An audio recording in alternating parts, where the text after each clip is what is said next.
Salam fam, hope you're doing well. We are continuing our educational reading of the Book of Mormon. We are pretty thick into it. Look at that. Bam! We already read all that. We just finished Mormon, because there's a person named Mormon. This book is called the Book of Mormon, and there's our chapter called Mormon, okay? Now, guess what? You should be proud of yourself. We are in the Book of Ether, and so this one, really interesting. We'll see how it goes. By doing this, we are learning about what exactly is their particular language that they use, the phrases they use, what do they have as part of their ethics, their history, whether you feel it's made up, like my grandfather, he deeply hates the Mormons. He gives me a long talks about everything he's read about them, but he nonetheless educates me on it. I have a very dear friend who is an ex-Mormon, and she explains to me all the time while she left.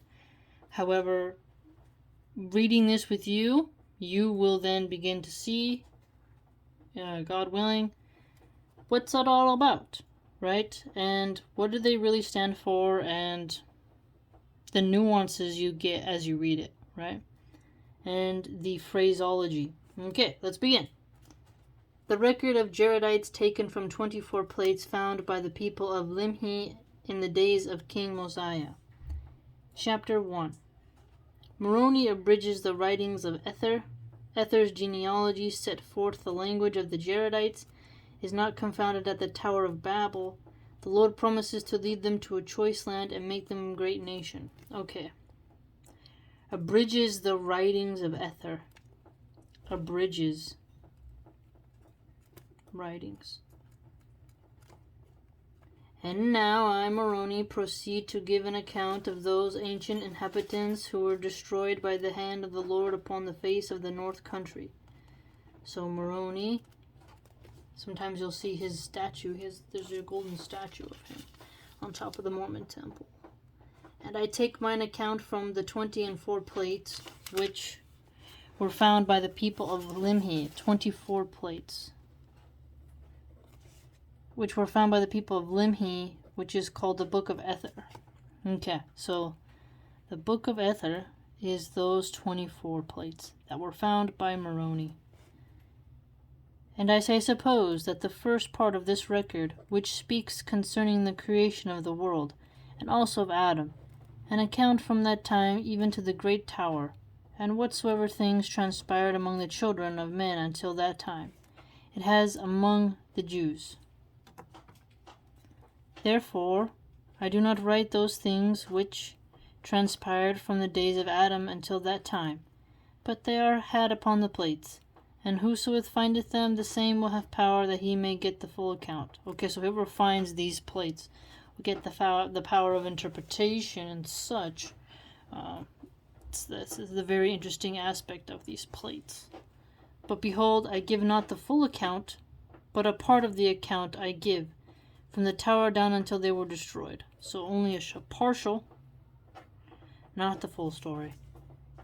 And on this wise do I give the account. He that wrote this record was Ether, and he was a descendant of Coriantor. Okay, so Coriantor. Coriantor was the son of Moron, and Moron was the son of Ethem, and Ethem was the son of Aha, and Aha was the son of Seth, and Seth was the son of Shiblon, and Shiblon was the son of Com, and Com was the son of Coriantum, and Coriantum was the son of Amnigadah, and Amnigadah was the son of Aaron, and Aaron was the descendant of Heth, who was the son of Herthum, and Herthum was the son of Lib, and Lib was the son of Kish, and Kish was the son of Com, and Com was the son of Levi, and Levi was the son of Kim, and Kim was the son of Morianton.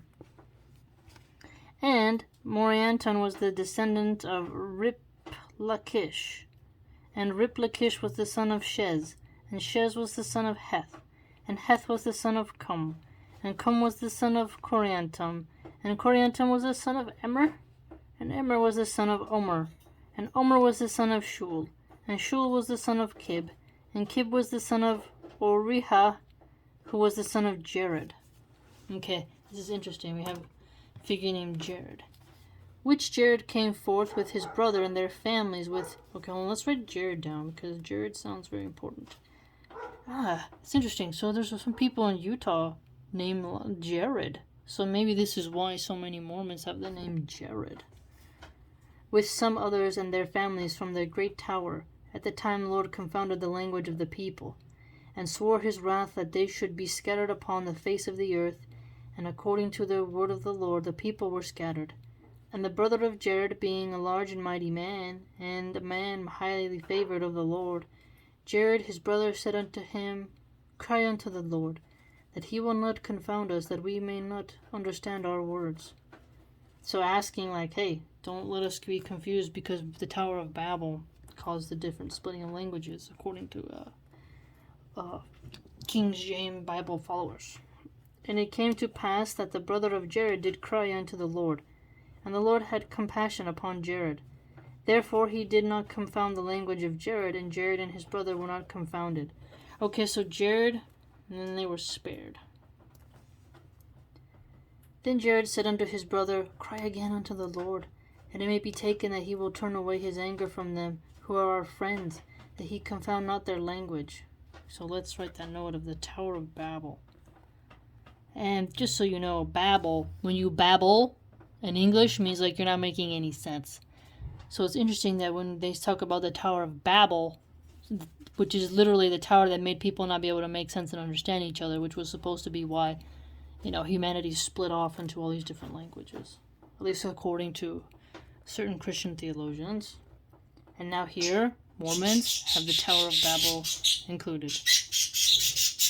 And it came to pass that the brother of Jared did cry unto the Lord, and the Lord had compassion upon their friends and their families also. They were not confounded. And it came to pass that Jared spake again unto his brother, saying, Go and inquire of the Lord, whether he will drive us out of the land, and if he will drive us out of the land, cry unto him whither we shall go. And who knoweth but the Lord will carry us forth into a land which is choice above all the earth. And if it so be, let us be faithful unto the Lord, that we may receive it for our inheritance. So land inheritance, which is also part of the Bible. Okay, so not wanting to be driven out. And it came to pass that the brother of Jared did cry unto the Lord according to that which had been spoken by the mouth of Jared. And it came to pass that the Lord did hear the brother of Jared, and had compassion on him, and said unto him, okay, so compassion did receive, they contend. Go and gather together thy flocks, both male and female, of every kind, and also of the seed of the earth, and every kind in thy families, and also Jared thy brother and his family, and also thy friends and their families, and the friends of Jared and their families, who has very knoweth to gather them for an exodus. And when thou hast done this, thou shalt go at the head of them down to the valley which is northward, and there will I meet, there I will go before thee in a land which is choice above all the lands of the earth. So choicest. Choice means like very special, like this is a very good spot to be. And there will be, I bless thee and thy seed, and will raise up unto me thy seed, and the seed of thy brother, and and they who shall go with thee, a great nation, and there shall be none greater than the nation which I will raise up unto me of thy seed. So there shall be none greater than the nation of that nation. So Jared, the seed of Jared. So that would then imply the nation of Jared. Okay. Upon the face of the earth. And thus I will do unto thee, because this long time have ye cried unto me. So they contend that was granted, God granted them this because they were consistently crying up to God for salvation, for guidance, it appears. And this would be an example of compassion that they have So if you say, what is an example of the Mormons' God's compassion? You would then say, well, the house of Jared was spared, and they were told to gather their families and their friends and their flocks, male and female, and their seeds. Notice that, both literal seeds and, seed as in family, right? Your family tree, right? Your roots. It's like double language here. Okay, and it also give us a lineage of the different sons of so-and-so. So a patriarchal lineage here for us. And still to this day, men are the only ones who can be in the hierarchy of the church. So, and by the way, they have a continuation of prophets, and in their version of heaven, there is different layers, and you have to be sealed in order to your family members and to your husband or wife in a sealing ceremony to be with them in heaven. So that was chapter 1 of Ether.